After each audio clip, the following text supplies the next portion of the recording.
bien, retomamos el debate aquí entonces. Nos acompañan los diputados Conrado Rodríguez y Alejandro Sánchez. Empecemos a abrir un poco la cancha. A ver, esta instancia de la rendición de cuentas que al fin y al cabo pareciera una gran excusa para hablar de, bueno, justamente, de dos modelos de país confrontándose, que hoy no tendría sentido. En todo caso, habría que pensar para 2024, salvo por el pequeño hecho de que se viene la ley de presupuesto y por un lado se quiere explicar por qué se contará con o sin los recursos para el mejor presupuesto del siglo, y por otro lado se va a aprovechar para de alguna manera, bueno, obviamente, justificar su propio relato o su propia administración. ¿Cómo la ves vos, Alfredo? Yo escuché varias veces... ¿Quién gana con este tipo de eso es lo que es el disputa? tema. Yo escuché varias veces decir que los números no mienten, los que mienten son los que los interpretan. Y de cierta medida, si uno escucha a los voceros del gobierno hablar de rendición de cuentas, parece que fue todo un desastre que vivimos en Beirut después de la explosión, y si escuchamos a los compañeros del Frente Amplio, parece que viviéramos en Disneylandia. Yo vivo en Disneylandia teóricamente, pero el país no. Entonces, a mí me parece que hay que tener en cuenta que se hicieron muchísimas cosas bien y se despilfarró mucha guita también. ¿Tá? Hubo gasto mal hecho. ¿Tá? Pero vamos a entendernos, tampoco hay grande diferencia entre lo que se hizo y lo que se va a hacer a grandes rasgos. La actual ministra de Economía fue funcionaria del Ministerio de Economía, de Astori y de Vergara por muchos años, y fue la que hizo el manejo de deuda. La oficina de deuda fue, y es la actual ministra de Economía. Entonces, tan así que además tiene que ir a comparecer en la audiencia por el tema de ANCAP. Y tan en contra de la política económica no estaba si no se hubiera ido. ¿Tá? Entonces, evidentemente, hay ciertas cosas en las cuales es muy difícil salirse. Lo que sí creo que lo que cambian son las priorizaciones. ¿Tá? Entonces, yo a Alfie lo respeto muchísimo como economista. Ahora, políticamente, si justifica que hay decenas de millones de dólares de derroche por una fiesta de 60.000 pesos o porque hubo 12 suplentes o porque se usó más un auto, no, pará, dame los números reales. Entonces, a mí me cansa escuchar los relatos de que estuvo todo mal o que se va a hacer todo mal. Ni tan tan, ni tan tan. ¿Se puede cortar con eso o hay que insistir en manejar las diferencias? ¿Qué pensás? Cualquier definición que busquemos en cualquier lado de lo que es una rendición de cuentas significa un repaso y una evaluación de lo que se hizo. Entonces no nos puede sorprender ni podemos demonizar este debate. O sea, me parece normal que un gobierno nuevo que llegó porque se agotó un modelo viejo, hoy lo cuestione todo y que lo señale y que señale las inconsistencias. Los 900 palos de ANCAP no lo podemos tapar con nada. La regasificadora no la podemos tapar con nada. Los 70.000 puestos públicos más de trabajo no se pueden tapar. Todo eso fue generando un problema a nivel fiscal y a nivel del bolsillo del contribuyente. Y esa es la razón por la cual hubo un cambio de gobierno. La gente se cansó y quiere un nuevo modelo. Pero además quiere que el que llega lo muestre todo eso y que muestre a partir de dónde va a estar parado. Yo estoy escuchando acá a los dos amigos en el debate y la verdad no me sorprende nada. Es la vieja discusión del mundo de los dos modelos de gasto público. O sea, el gasto público convencional, clásico, al que se aferra nuestra Constitución de la República en algunos artículos, como el artículo 225, y el modelo keynesiano. Es un debate válido, me parece bien que lo den, me parece bueno para el televidente que asistamos a este debate. Pero lo que tengo que decir es que me afilio a que hoy se repase y se revise cada cuenta, cada número. Y respecto a lo que decía el amigo Sánchez hace un rato de los inversores no invierten por el pasado. El pasado es un dato más, es una referencia. Invierte por algo muy importante para ellos, que es el retorno de la inversión. Y eso se va a dar en el futuro. Entonces, lo que están viendo ellos es justamente cómo van a aplicar la regla fiscal de este gobierno, qué seriedad tiene este equipo de gobierno, hacia dónde apuntan, ¿no? Y después yo les quería preguntar, no sé si más adelante, es por qué la izquierda está tan en contra de la regla fiscal. Me parece una regla básica de buena administración. Aprovechemos. No, está bien, al lugar porque justamente tiene que ver con esos análisis. No, varias cosas. Primero, que los inversionistas miran el futuro sin lugar a dudas. Ahora, lo que usted no puede poner en duda es que los inversionistas miran si la economía está sana o no. Y ese es el punto de partida. Entonces, si el argumento es que el país está quebrado, nadie le presta nada a un país quebrado o a una empresa quebrada. Cuando el inversionista viene y dice, a ver, ¿cuántas máquinas tiene? ¿Cuánto es su patrimonio? ¿Cuánto usted va a ganar? ¿Cuánta actividad económica tiene? ¿Cuánta plata tiene guardada en el banco? tiene 5.500 millones de dólares de reserva internacional de libre disponibilidad. Bueno, usted puede hacer frente a los préstamos que yo le voy a dar. Entonces, ese es el punto de partida. Por supuesto que especulan sobre qué es lo que va a pasar en el futuro. Si vos especulás que el Uruguay se va a caer, evidentemente no le vas a apretar. Si pensás que... Pero también hay un punto de partida en donde el Uruguay tiene mucha solidez. Eso en primer lugar. En segundo lugar, sobre las reglas fiscales, hay un gran debate internacional sobre las reglas fiscales, ¿no? Acá se está colocando como la gran panacea el tener una regla fiscal. De hecho, hay experiencias comparadas en donde existen países que con reglas fiscales muy parecidas a estas no han tenido buenos resultados.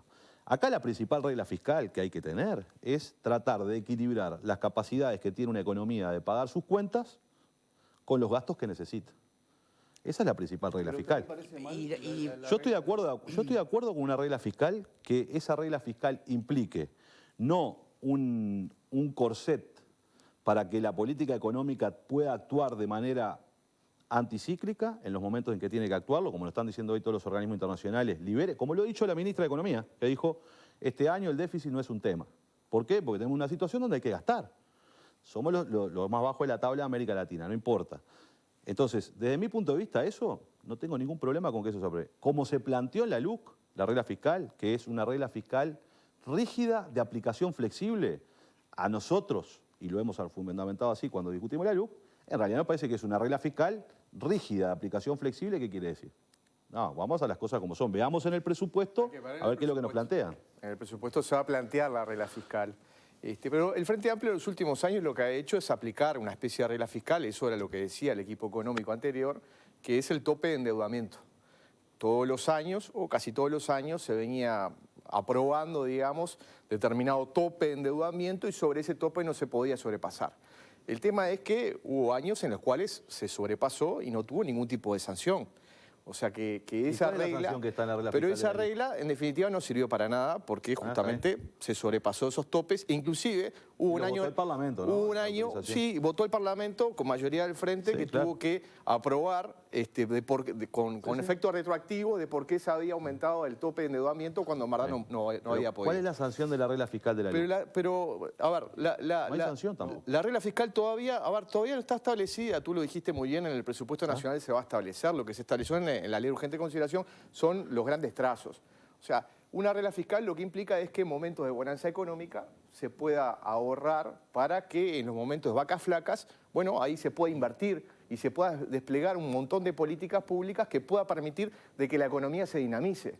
Y al revés, cuando hay momentos de contracción económica, bueno, justamente poder utilizar esas reservas. Entonces, yo con eso estoy totalmente de acuerdo. Entonces me parece que está bueno la discusión, me parece que es muy oportuna. Yo quiero decir algunas cosas con respecto a lo que dijo el Pacha.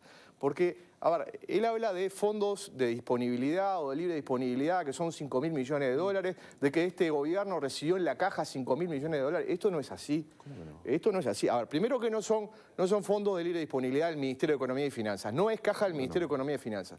Es dinero que está en el Banco Central y que sirve para otras cosas, Alejandro. Sirve para otras cosas. Pero es propiedad del Estado uruguayo. Las reservas internacionales sirven para, primero, están los encajes de los bancos. No son las de libre disponibilidad.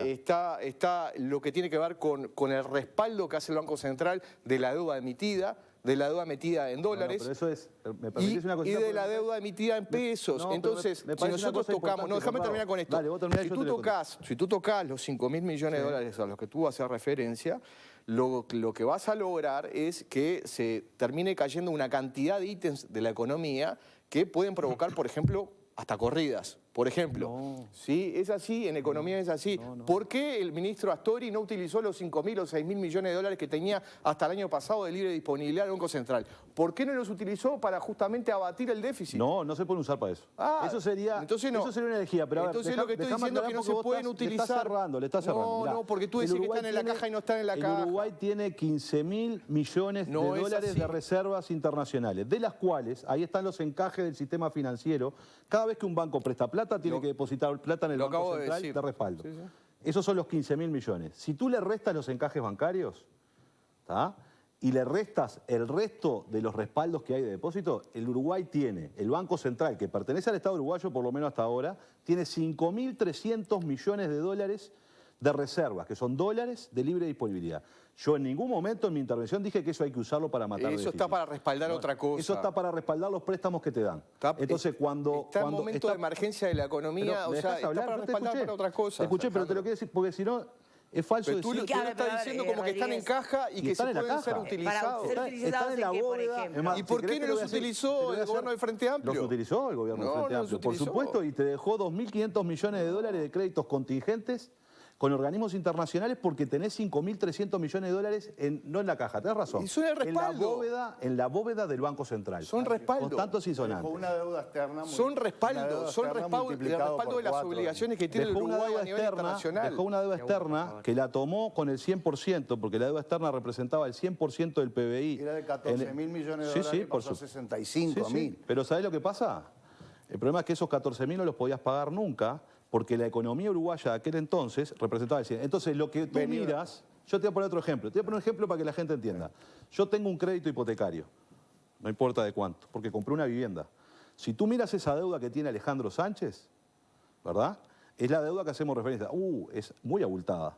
Está fundido Alejandro. No, Alejandro Sánchez tiene una deuda que la pagan 25 años y entonces lo que se fijó el banco para prestarme plata a mí es ver cuánto es mi salario. Entonces, lo importante de la deuda no es el total de la deuda, es la relación de la deuda con el Con una PBI. economía creciente, pero no es lo que viene dándose en los últimos 5 años. siempre, Perdón, siempre. ¿y el contexto pandemia acaso no cambia esa ecuación? Agrega ¿No la mucho cambia problema la notoriamente? pandemia.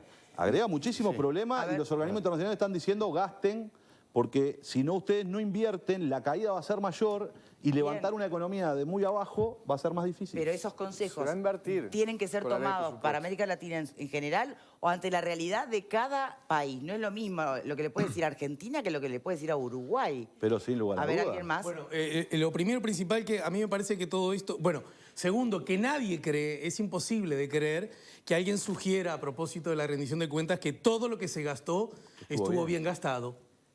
Y tampoco nadie puede creer que todo lo que se gastó estuvo mal gastado.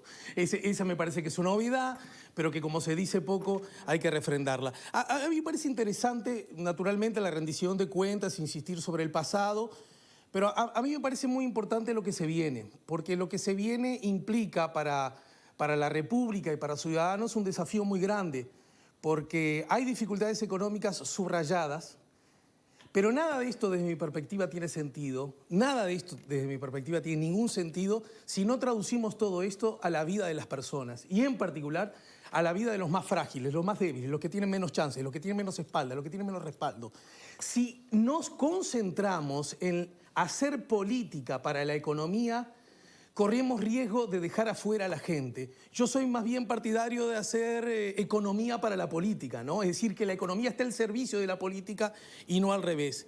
Desde esa perspectiva, a mí me parece interesante lo que se viene y creo que cualquier observador mínimo, básico, está advirtiendo algo que sugerías vos en el comienzo. Esta discusión de la rendición de cuentas legítima y muy buena deja blanco sobre negro y negro sobre blanco dos modelos de país. Y este es un asunto que sobre el cual durante mucho tiempo se negó la existencia. Por lo tanto, a mí me parece saludable, rico de las democracias, que se puedan advertir, creo que lo sugería Juan también desde ese lugar, miradas distintas a propósito de problemas que lucen como similares. En todo caso, y esto va como opinión de estricto orden personal, a propósito de fragilidades que luce nuestra economía, yo diría que los esfuerzos que tienen que hacer los integrantes del sistema político en general, y obviamente con mayor responsabilidad los gobernantes, es que una vez más no terminen haciendo el gran esfuerzo, el gran sacrificio y dejando afuera de la fiesta de la vida a los sectores más desposeídos, más perjudicados y que más lejos están de la alegría de vivir.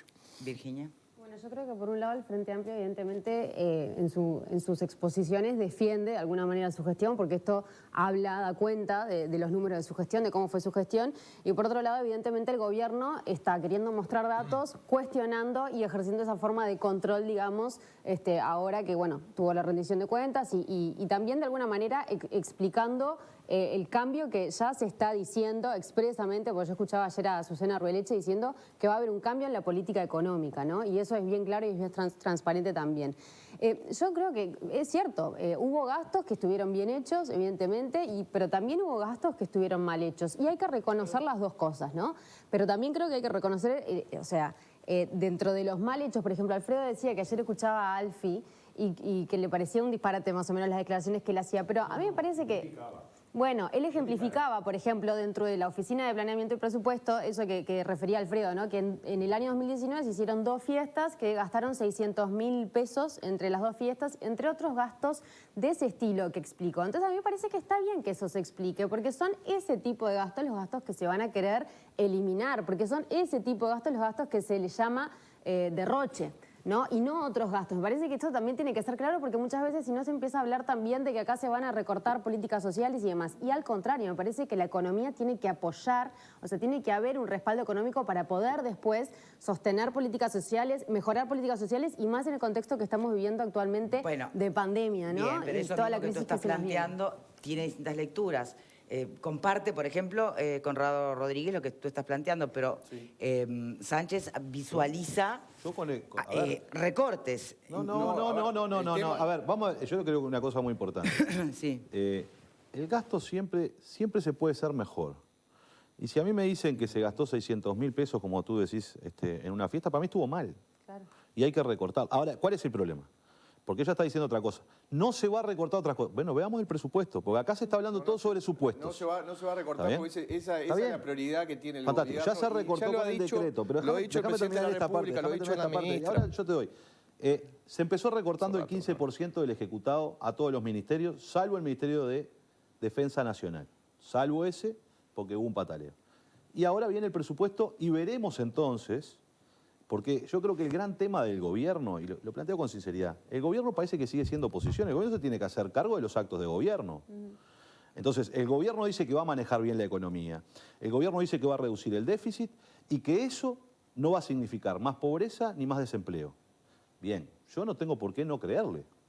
Vamos a esperar, porque se está dando como un montón de supuestos de que todas esas bondades van a pasar y ahora el gobierno lo tiene y tienen que demostrar, en definitiva, que eso va a ser así. Lo que pasa me parece que eso es, y en función de eso lo vamos a medir. Justamente la oposición, las propuestas que hace van en el sentido contrario. Es para que el gobierno no pueda bajar el déficit, para que no pueda mejorar la economía, para que no pueda dar condiciones a la economía, para que pueda crecer, para que pueda tener inversión, para que pueda tener empleo, para que pueda tener empleo de calidad, para poder financiar, hacer sustentable a las políticas sociales. Todo eso es para la premisa básica es tener una economía que esté saneada. Y en este momento la economía no está saneada. Y permitime una cosa, Victoria, pero cuando se habla de recortes y de ahorros, lo que se hizo a partir del decreto 90 del año 2020, de este año, del 11 de marzo, se recortó en gastos de funcionamiento. Sí. Y en algunos gastos de inversión, también, con algunas excepciones.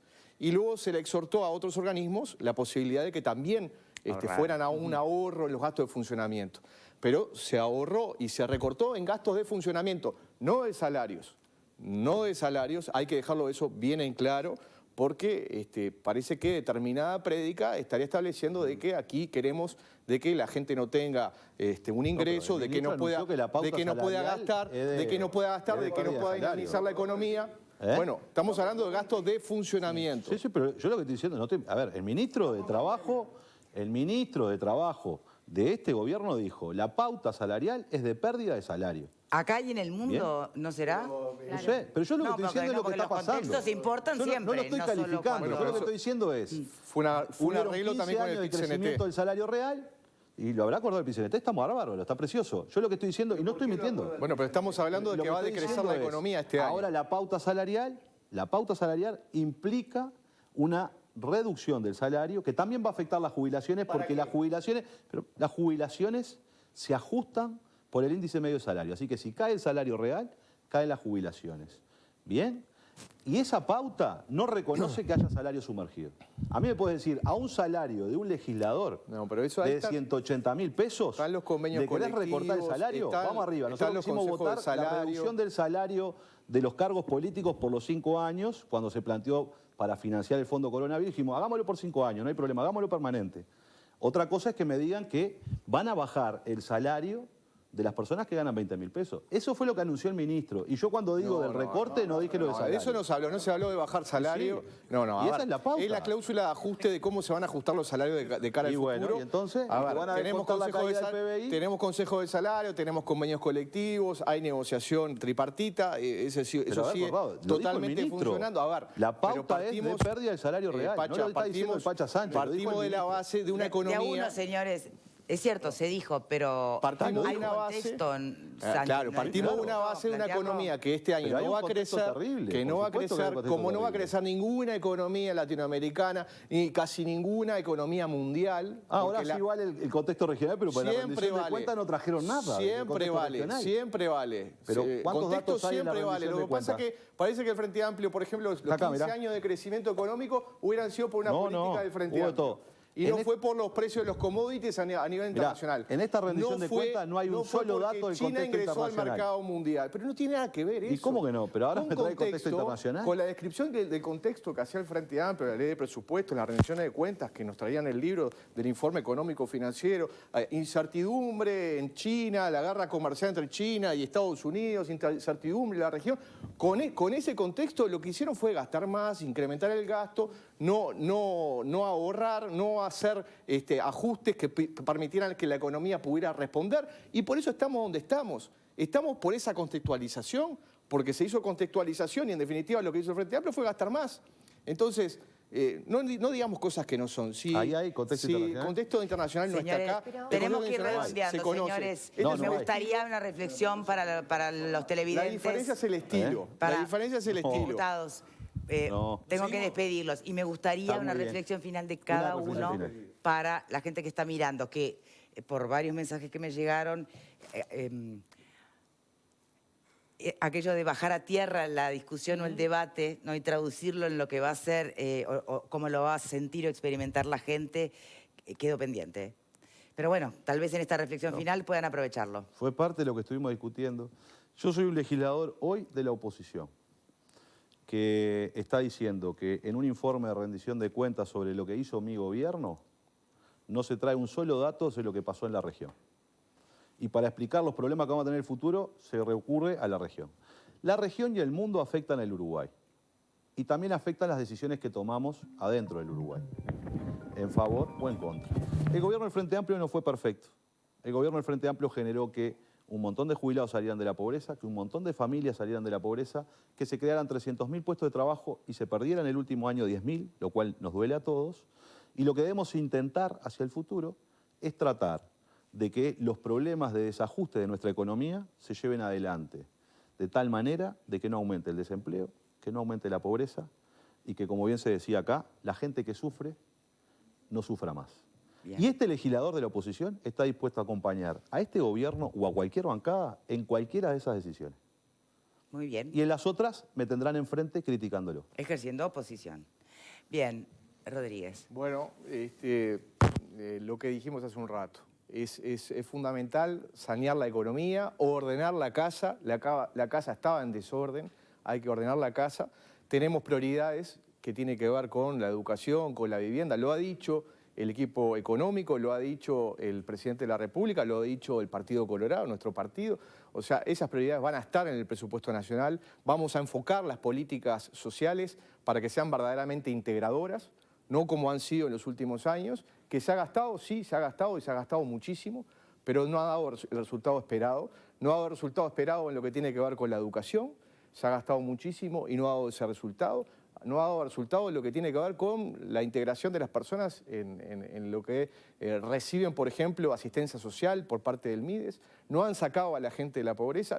Entonces, este presupuesto nacional lo que va a hacer, yo te escuché, lo que va a hacer es Tampoco puede proyectar decir un disparate tan presupuesto grande. con realismo, ajustado a la realidad, no como hizo el Frente Amplio, que lo que hizo fue proyectar crecimientos que no se iban a dar, que ya en el 2015 se visualizaban que no se iban a dar, que el Uruguay no iba a tener los ingresos que decía el Frente Amplio y por lo tanto no podía financiar los incrementos que se dieron. Entonces, con un presupuesto que va a ser realista, que va a tener prioridades, que va a dar aumentos donde están las prioridades para el Estado y que en definitiva lo que va a apuntalar es a mejorar la calidad de vida de la gente.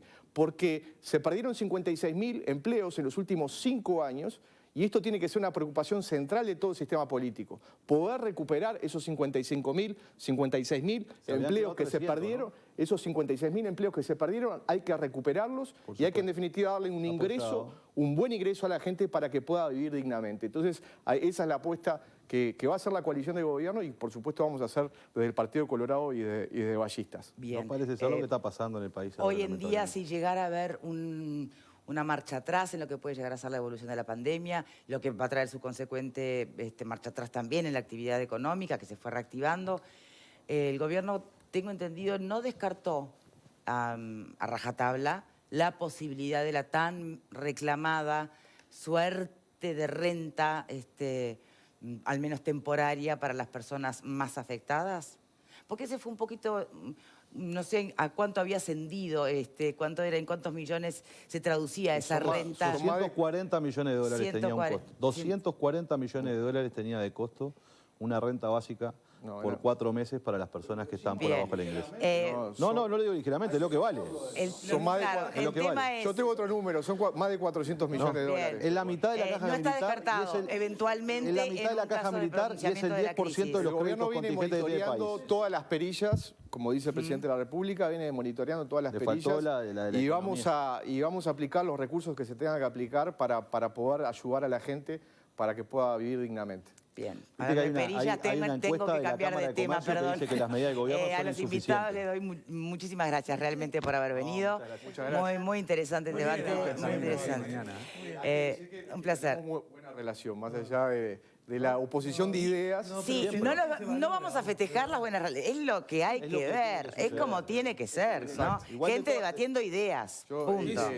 Exacto. Nos De todas respetamos maneras, mutuamente. Dentro de un año veremos si Y volvemos. todo lo que va a pasar. No, mucho antes nos volvemos a ver. Le tomamos la palabra. El presupuesto. Bien, van a salir el 24 de agosto, son de festejar nostalgias. Mi casa. Bien, a dar el ejemplo además, Pacha ¿no? puede ser que Porque tenga es la preocupación del Comité Científico por estos días, además de las autoridades sanitarias. Miren la información.